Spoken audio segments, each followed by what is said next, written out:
Ja sam lično emotivno nespreman za ovakav razgovor, jer nisam objektivan, subjektivan sam, proživao sam celu priču, zbunio sam se, prevazišli su moje očekivanje. Mi smo u suštini i nastali tako da imamo iza sebe šta da kažem. Nije to sve, ja kažem, puno puta intuitivno, nije to namerno, nismo mi namerno postali Kerber. Kerber je sam rasao i došao do tog stepena da evo sad imamo tu predstavu stvarno za ponos. Ja nisam mogao pre 40 godina da sanjam da ćemo u Narodnom pozorištu da imamo predstavu omaž Kerberu.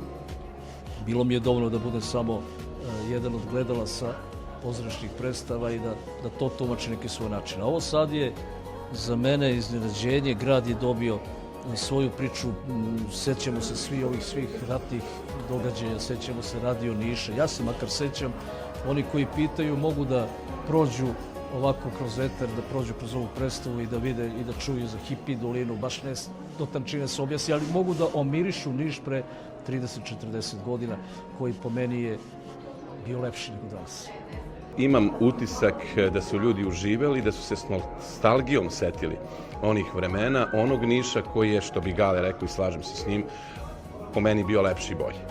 Bilo je potpuno besprimerno da mi o jednom bendu koji je živ, na svu sreću svih nas, koji svira, koji je vrlo aktivan i tako dalje, da sad mi pravimo neku slikovnicu o njima i njihovoj biografiji, da igramo njihove doživlje iz mladosti, kako sam ja rekao Galetu. Ali ispričati priču o jednom vremenu i o jednoj generaciji kroz Kerber, kroz tu muziku i pričati o postojanosti i doslednosti koju očigledno Kerber ima kada je u pitanju njihov stav prema životu i muzici sveukupno. Mislim, to je meni bilo mnogo važnije i verujem da će pre svega oni koji su iz Niša imati priliku da se podsete nekih vremena i da napravimo malo i paralelu sa današnjim Nišem. Gde smo mi to otišli korak napred, gde smo otišli korak ili dva nazad. Biografija grupe Kerber je romansirana.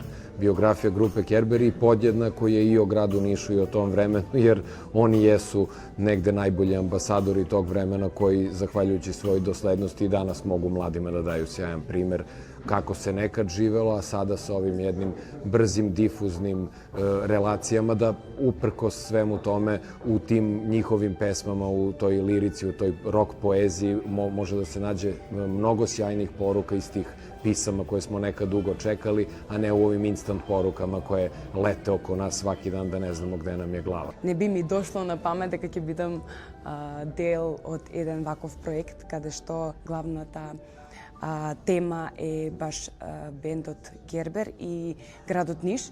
Сум била тука неколку пати пред да дојдам на аудиција. Ми се допаѓа Ниш. Сега баш ми се врза за срце и се надевам дека често ќе се враќам тука. Puno toga o našoj zemlji, o Jugoslaviji, o Titovom vremenu, o našem gradu, o Hipi dolini koju mi znamo kao hotel, kao mesto ispred hotela i iza hotela. Mi ne znamo ništa o tome.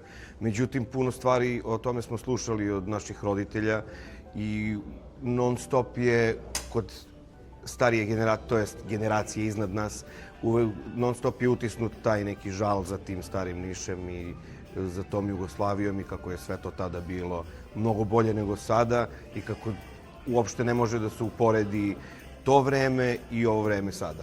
Što mi možda i ne možemo da shvatimo, jer svako vreme je najbolje onom koji to vreme živi. Na kraju naše predstave glavni junak kaže: poštovana publiko, bila je ovo priča o poslednjim mohikancima vremena, o jednoj ljubavi na prvi pogled, o jednom gradu i jednom bendu koji je ostao dosledan samo sebi.